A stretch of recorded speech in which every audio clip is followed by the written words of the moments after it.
अगर समय वैसा नहीं है जैसा हमें सिखाया गया है तो अगर मानव इतिहास प्रगति की कहानी नहीं बल्कि पुनरावृत्ति की कहानी है, अगर सभ्यताएं आगे नहीं बढ़ती बल्कि एक अदृश्य लय में उठती और गिरती हैं, और अगर ये लय किसी ब्रह्मांडीय घड़ी से संचालित होती है, तो हजारों वर्ष पहले जब आधुनिक विज्ञान की नींव भी नहीं पड़ी थी, भारतीय ग्रंथों में समय को 4 युगों में विभाजित किया गया। सतयुग, त्रेता युग, द्वापर युग और कलयुग। ये केवल धार्मिक प्रतीक नहीं थे, ये एक व्यवस्थित काल गणना थी, एक ऐसा मॉडल जिसमें समय रैखिक नहीं था बल्कि चक्रीय था। सतयुग 17,28,000 वर्ष, त्रेता युग 12,96,000 वर्ष, द्वापर युग 8,64,000 वर्ष, कलयुग 4,32,000 वर्ष।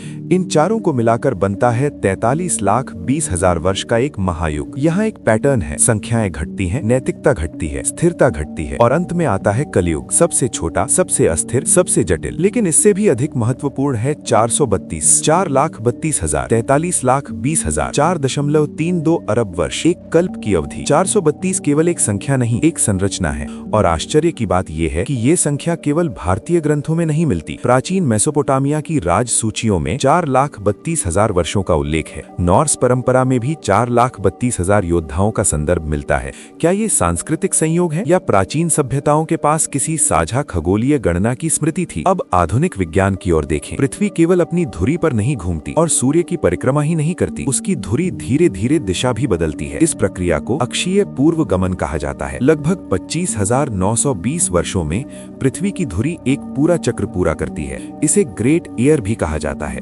25,920 वर्ष, ये संख्या भी 432 से गणितीय रूप से जुड़ती है। क्या ये मात्र संयोग है? कुछ शोधकर्ताओं ने ये प्रस्ताव रखा है कि युगों की विशाल समय सीमा प्रतीकात्मक हो सकती है। उनके अनुसार संभव है कि युग किसी खगोलीय चक्र का विस्तारित अनुपात हो। हालांकि ये मुख्य धारा वैज्ञानिक सहमति नहीं है। अधिकांश इतिहासकार युगों को दार्शनिक और आध्यात्मिक मॉडल मानते हैं। फिर भी एक तथ्य निर्विवाद है, प्राचीन भारतीय खगोल विज्ञान अत्यंत उन्नत था। आर्यभट्ट ने 5वीं शताब्दी में पृथ्वी के घूर्णन का सिद्धांत प्रस्तुत किया। सूर्य सिद्धांत में ग्रहों की चाल की विस्तृत गणना मिलती है। वेदांग ज्योतिष नक्षत्रों के आधार पर समय निर्धारण की जटिल प्रणाली प्रस्तुत करता है। ये स्पष्ट है कि प्राचीन भारतीय विद्वान आकाश को केवल धार्मिक प्रतीक के रूप में नहीं बल्कि गणितीय प्रणाली के रूप में भी देखते थे। यदि वे ग्रहण की गणना कर सकते थे, यदि वे ग्रहों की गति का अनुमान लगा सकते थे, तो क्या वे दीर्घकालिक आकाशीय पैटर्न नहीं देख सकते थे? अब एक और वैज्ञानिक आयाम जुड़ता है, पृथ्वी की कक्षा, उसका झुकाव और पूर्व गमन। ये सभी मिलानकोविट चक्रों का हिस्सा हैं। ये चक्र हजारों और लाखों वर्षों में पृथ्वी की जलवायु को प्रभावित करते हैं। हिमयोग आते हैं, फिर समाप्त होते हैं, बर्फ पिघलती है, समुद्र स्तर बदलता है। यदि खगोलीय चक्र जलवायु को प्रभावित करते हैं और जलवायु मानव समाज को प्रभावित करती है, तो क्या ये संभव है कि सभ्यताओं का उत्थान पतन भी आंशिक रूप से इन दीर्घकालिक लयों से जुड़ा हो? ये दावा नहीं है, ये एक संभावना है, लेकिन इतिहास में पैटर्न दिखाई देते हैं। सिंधु घाटी सभ्यता का पतन संभावित जलवायु परिवर्तन से जुड़ा, माया सभ्यता दीर्घकालिक सूखे से प्रभावित, रोमन साम्राज्य पर्यावरणीय और सामाजिक अस्थिरता से जूझता हुआ। हर पतन का अपना कारण था, परंतु हर पतन में अस्थिरता और पर्यावरणीय दबाव भी थे। यदि समय रैखिक है तो इतिहास एक सीधी प्रगति है, लेकिन यदि समय चक्रीय है तो इतिहास एक लय है। युग सिद्धांत यही कहता है, समय घूमता है, और यदि समय घूमता है तो प्रश्न ये नहीं कि क्या पतन होगा, प्रश्न ये है कि हम किस बिंदु पर खड़े हैं। आज पृथ्वी तीव्र जलवायु परिवर्तन देख रही है। तकनीक अभूतपूर्व गति से आगे बढ़ रही है। सामाजिक और मानसिक तनाव बढ़ रहे हैं। क्या ये केवल आधुनिकता का परिणाम है या ये किसी बड़े संक्रमण की शुरुआत है? युगों को शाब्दिक रूप से स्वीकार करना अनिवार्य नहीं, लेकिन उन्हें पूर्णतः नकार देना भी शायद जल्दबाजी होगी, क्योंकि चाहे युग ब्रह्मांडीय गणना हो या सांस्कृतिक रूपक, वे हमें एक बात अवश्य सिखाते हैं, कुछ भी स्थायी नहीं है, न शक्ति, न सभ्यता, न व्यवस्था।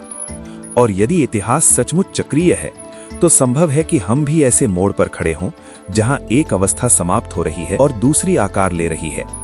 लेकिन वो कौन सा मोड़ है और क्या हम उसे पहचान पा रहे हैं?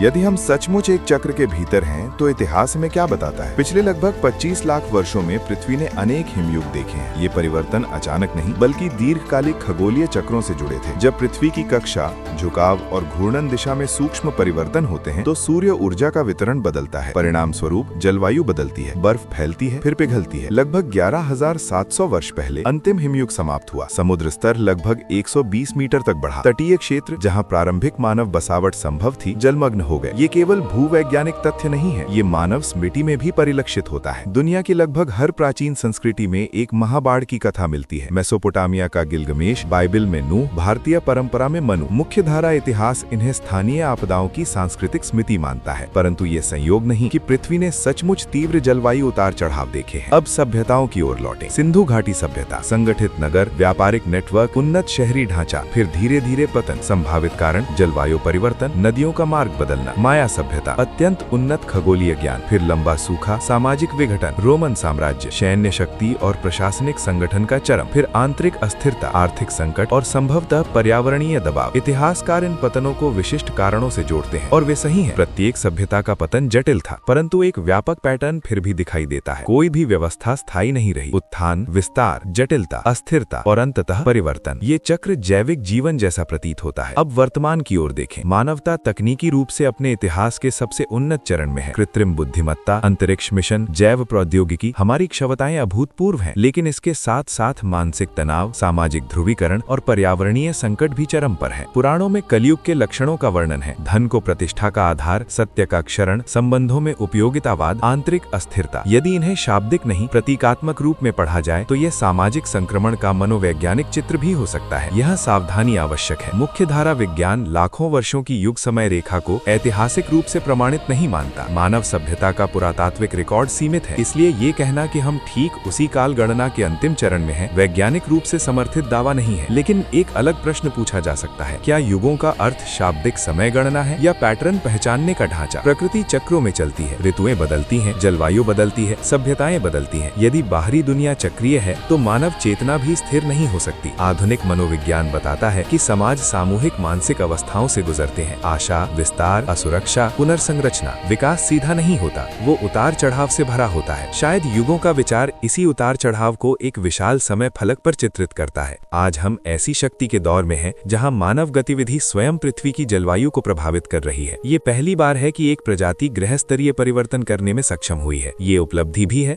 और चेतावनी भी। यदि चक्र वास्तविक है तो परिवर्तन अनिवार्य है, लेकिन उसकी दिशा पूर्व निर्धारित नहीं है। युगों को यदि नियति की घोषणा के रूप में पढ़ा जाए तो वे निष्क्रियता को जन्म दे सकते हैं, लेकिन यदि उन्हें चेतावनी और जागरूकता के प्रतीक के रूप में पढ़ा जाए तो वे जिम्मेदारी का आह्वान करते हैं। शायद युगों का विज्ञान संख्याओं में नहीं बल्कि संतुलन के सिद्धांत में है। जब असंतुलन बढ़ता है तो पुनर्संतुलन की प्रक्रिया शुरू होती है। इतिहास हमें सिखाता है कि कोई भी अवस्था स्थायी नहीं, न उत्कर्ष न अवनति। तो क्या हम पतन के कगार पर हैं या एक पुनरुत्थान की तैयारी में? इस प्रश्न का उत्तर किसी खगोलीय तालिका में नहीं मिलेगा, नहीं केवल ग्रंथों में। ये उत्तर मानव निर्णयों में छिपा है। यदि हम इसे केवल अंधकार का युग मानते हैं तो हम भय में जिएंगे। यदि हम इसे परिवर्तन का युग मानते हैं तो हम सजग रहेंगे। शायद सबसे महत्वपूर्ण प्रश्न ये नहीं कि हम किस युग में हैं, बल्कि ये है कि हम अपने युग के साथ क्या कर रहे हैं, क्योंकि हो सकता है कि युग बदलने से पहले समय नहीं बदलता, मनुष्य बदलता है।